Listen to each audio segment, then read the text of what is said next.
एक बार की बात है, गौतम बुद्ध अपने शिष्यों के साथ बैठे थे। उसी समय राजा अजातशत्रु वहां पहुंचे और बुद्ध से कहने लगे, हे बुद्ध, जब से मैं आपका शिष्य बना हूं, हर कोई मेरा शोषण कर रहा है।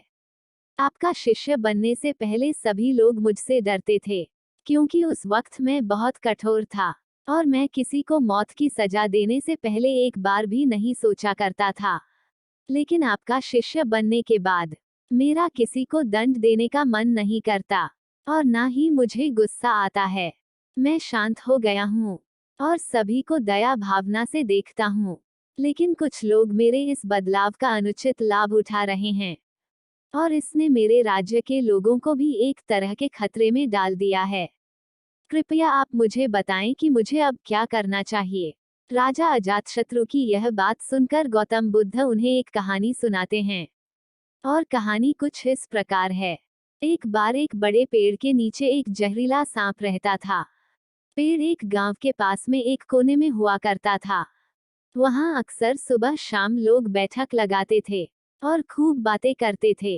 लेकिन जब से उस पेड़ के पास उस सांप को देखा गया, तब से लोगों ने वहां जाना बंद कर दिया।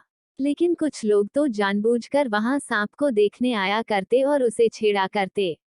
अब उस सांप को जब खतरा महसूस हुआ, तो उसमें खुद के बचाव के लिए लोगों पर हमला करना शुरू कर दिया। वह सांप अब अपने क्षेत्र में लोगों का आना भी बर्दाश्त नहीं करता था, जिससे गांव के कई लोगों की जान जाने लगी। इस तरह पेड़ के आसपास जब भी कोई हलचल होती, तो सांप वहां आ जाता और हमला कर देता। सांप की दहशत अब पूरे गांव में हो गई थी। अब लोगों ने बिल्कुल ही उस पेड़ के पास जाना बंद कर दिया। एक दिन एक साधु उस गांव से गुजर रहे थे। तभी उस साधु की नजर उस विशाल से घने वृक्ष पर पड़ी, जिसके नीचे वो सांप रहा करता था। घने पेड़ को देख साधु के मन में विचार आया कि चलो वृक्ष की इस ठंडी छांव के नीचे बैठकर कुछ देर ध्यान लगाया जाए। उसी वक्त गांव के कुछ लोग अपनी गाय लेकर घर की ओर जा रहे थे। तभी उन लोगों की नजर जब उस साधु पर पड़ी, जो कि उसी पेड़ की तरफ ही जा रहा था।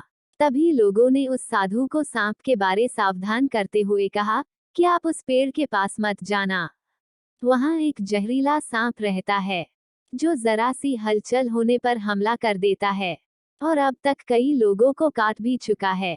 लोगों की यह बातें सुनकर साधु मुस्कुराए और उस पेड़ की तरफ चल पड़े। जगह को थोड़ा साफ करके जैसे ही साधु ध्यान करने के लिए बैठे, तभी सांप हलचल सुनकर साधु के सामने आ पहुंचता है और फुंकारने लगता है। फुंकार की आवाज सुन साधु की आंख खुलती है और वह सांप को देखने लगते हैं। वह सांप की आंखों में देखते हुए एक मंत्र बोलते हैं और मुंह से फूंक मारते हैं। तभी चमत्कारी रूप से वो सांप साधु से बात करने लगता है।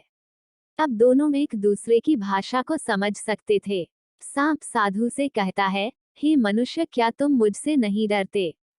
क्या तुम नहीं जानते यह मेरा क्षेत्र है और यहाँ आने की किसी की हिम्मत नहीं है?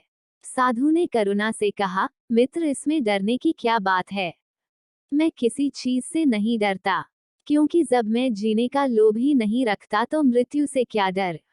सांप साधु की ये बातें सुनकर चौंक गया, क्योंकि सांप की इससे पहले ऐसे लोगों से मुलाकात हुई थी जो उसको मारना चाहते थे या उसके डर से भाग जाते थे। लेकिन वह ऐसे व्यक्ति से कभी नहीं मिला था जो उससे नहीं डरता। सांप साधु से इतना प्रभावित हुआ कि वह साधु के चरणों में पड़ गया और बोला, हे प्रभु, आप बिल्कुल सही कह रहे हैं। आज तक मैंने जो कुछ भी किया है अपनी जान बचाने के लिए किया है। अपने क्रोध के चलते ना जाने कितने निर्दोषों की जान भी ले ली। इसके बाद साधु सांप को बहुत सी बातें समझाकर वहां से चला गया। साधु की बात से प्रभावित होकर सांप ने निश्चय किया कि आज से वह किसी को नहीं काटेगा। वह अपने क्रोधी स्वभाव को त्याग देता है, दूसरों को काटना बंद कर देता है। लेकिन इसका नतीजा उल्टा निकलता है। जब लोगों ने देखा कि सांप ने लोगों को तो काटना बंद कर दिया है, तो लोग उसका फायदा उठाने लगे। जो उससे दूर भागते थे वो उसके पास आने लगे और सांप को परेशान करने लगे। बच्चे उस पर पत्थर फेंककर मारने लगे, जिससे सांप आए दिन हमेशा परेशान और घायल रहता था। वह बहुत दुखी था, क्योंकि वह अपने जीवन का सबसे कठिन समय बिता रहा था। एक बार वह साधु फिर से उस गांव में आए, वह उसी पेड़ के नीचे बैठ गए।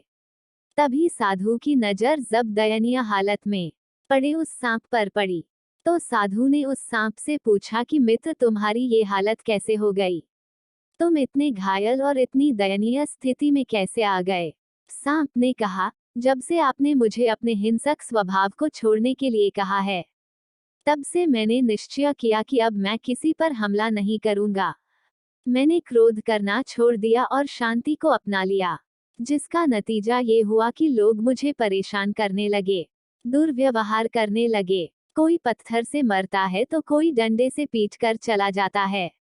सांप की बात सुनकर साधु ने कहा, मित्र, मैंने तुमसे कहा था कि बेवजह दूसरों को मत काटो, लेकिन मैंने तुम्हें तुम्हारी आत्मरक्षा के लिए हमला करने से नहीं रोका था।